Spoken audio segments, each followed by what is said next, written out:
ہاں، جو شخص بھوک میں ناچار ہو جائے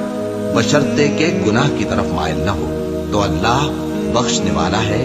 بڑا مہربان ہے۔ اے نبی، تم سے پوچھتے ہیں کہ کون کون سی چیزیں ان کے لیے حلال ہیں۔ ان سے کہہ دو کہ سب پاکیزہ چیزیں تم کو حلال ہیں، اور وہ شکار بھی حلال ہے جو تمہارے لیے ان شکاری جانوروں نے پکڑا ہو جن کو تم نے سدھا رکھا ہو، اور جس طریق سے اللہ نے تمہیں شکار کرنا سکھایا ہے اس طریق سے تم نے ان کو سکھایا ہو، تو جو شکار وہ تمہارے لیے پکڑ رکھیں اس کو کھا لیا کرو، اور شکاری جانوروں کے چھوڑتے وقت اللہ کا نام لے لیا کرو،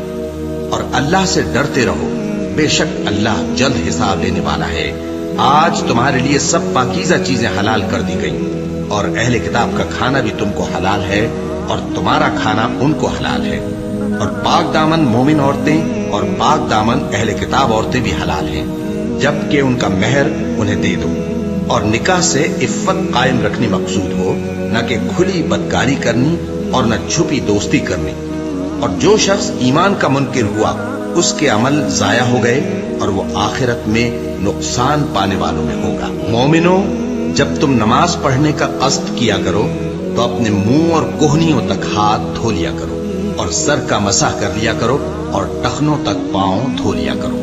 اور اگر جنابت کی حالت میں ہو تو نہا کر پاک ہو جایا کرو،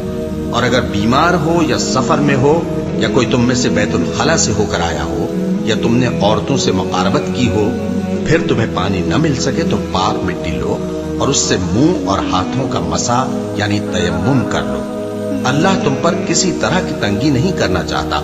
بلکہ یہ چاہتا ہے کہ تمہیں پاک کرے اور اپنی نعمتیں تم پر پوری کرے تاکہ تم شکر کرو۔ اور اللہ نے جو تم پر احسان کیے ہیں ان کو یاد رکھو، اور اس کے عہد کو بھی جس کا تم سے قول لیا تھا، یعنی جب تم نے کہا تھا کہ ہم نے اللہ کا حکم سن لیا اور قبول کیا۔ اور اللہ سے ڈرو، کچھ شک نہیں کہ اللہ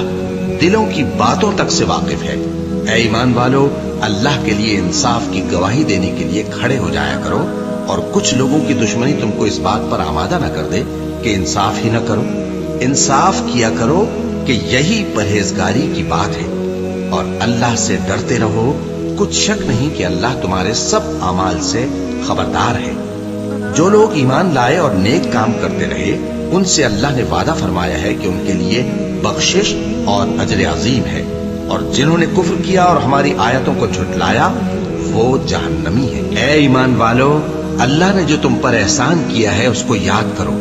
جب کچھ لوگوں نے ارادہ کیا کہ تم پر دست درازی کریں تو اس نے ان کے ہاتھ تم سے روک دیے، اور اللہ سے ڈرتے رہو، اور مومنوں کو تو اللہ ہی پر بھروسہ رکھنا چاہیے۔ اور اللہ نے بنی اسرائیل سے اقرار لیا تھا اور ان میں ہم نے 12 سردار مقرر کیے تھے، اور اللہ نے فرمایا کہ میں تمہارے ساتھ ہوں اگر تم نماز پڑھتے اور زکوٰۃ دیتے رہو گے اور میرے پیغمبروں پر ایمان رکھو گے اور ان کی مدد کرتے رہو گے اور اللہ کو قرض حسن دو گے تو میں تم سے تمہارے گناہ دور کر دوں گا اور تم کو بہشتوں میں داخل کروں گا جن کے نیچے نہریں بہ رہی ہیں۔ پھر جس نے اس کے بعد تم میں سے کفر کیا تو وہ سیدھے رستے سے بھٹک گیا۔ بس ان لوگوں کے عہد توڑ دینے کے سبب ہم نے ان پر لعنت کی اور ان کے دلوں کو سخت کر دیا۔ یہ لوگ کلمات کتاب کو اپنے مقامات سے بدل دیتے ہیں، اور جن باتوں کی ان کو نصیحت کی گئی تھی ان کا بھی ایک حصہ فراموش کر بیٹھے، اور تھوڑے آدمیوں کے سوا ہمیشہ تم ان کی ایک نہ ایک خیانت کی خبر پاتے رہتے ہو، سو انہیں معاف رکھو اور ان سے درگزر کرو۔ اللہ احسان کرنے والوں کو دوست رکھتا ہے۔ اور جو لوگ کہتے ہیں کہ ہم نصارہ ہیں،